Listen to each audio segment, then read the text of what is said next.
যেভাবে আমার পদত্যাগ গুলো যাচ্ছে, যদি সেগুলোর উন্নতি হয় তাহলে তো আর পদত্যাগের দরকার নাই।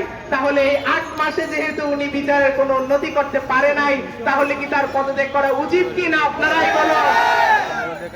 আইজিপি স্যারের কাছে যখন যাই, উনি বললেন, আরে বাবা তাগাদা দিচ্ছ কেন?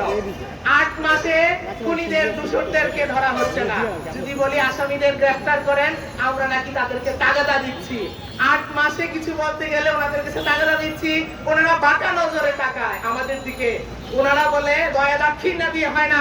আমি তাদেরকে বলতে চাই, যারা আজকে ক্ষমতার মসনদে আছেন, আপনারা কার দয়া দাক্ষিণ্যে আজকে ক্ষমতায় গেছেন?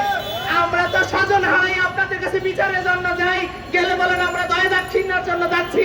আপনারা যারা আজকে ক্ষমতায় আছেন, আপনারা তো প্রমোশন পাইছেন, আপনারা তো এই যে ক্ষমতায় গেলেন, কিসের দয়া দাক্ষিণ্য নিয়ে আপনারা আজকে ক্ষমতায় গেছেন? এই ভোগ বিলাসিতার জীবন যাপন আপনারা করতেছেন, আপনারা তো পুরস্কৃত হয়েছেন।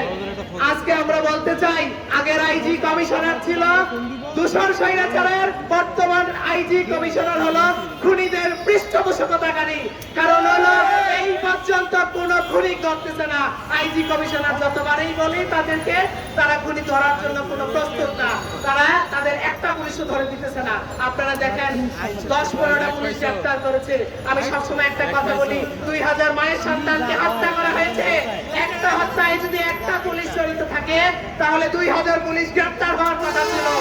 একটা হত্যায় যদি 2টা পুলিশ জড়িত থাকে, 4000 পুলিশ গ্রেফতার করার কথা ছিল।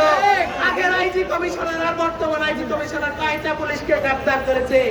তারা স্বজনপ্রীতি কাকে বলে বাংলার জনগণ দেখেন। কি স্বজনপ্রীতি করে তারা তাদের ভিতরের লোকদেরকে গ্রেফতার করতেছে না, বের করে দিচ্ছে না খুনিদেরকে? তাহলে কি তারা খুনিদের মদত দিচ্ছে না? তাহলে কি তারা খুনিদেরকে পৃষ্ঠপোষকতা করতেছে না? তাহলে কি তারা খুনিদের লালন পালন করতেছে না? তারা কি স্বৈরাচারের সাথে আপোষে সমঝোতায় যায়নি? যদি তা না হয়, তাহলে আজকে যারা ক্ষমতার মসনদে আছে, তাহলে তারা কেন স্বৈরাচারদেরকে নিষিদ্ধ ঘোষণা করতে তাদের এত অন্তর্জালা কেন? ধন্যবাদ। আসসালামু আলাইকুম।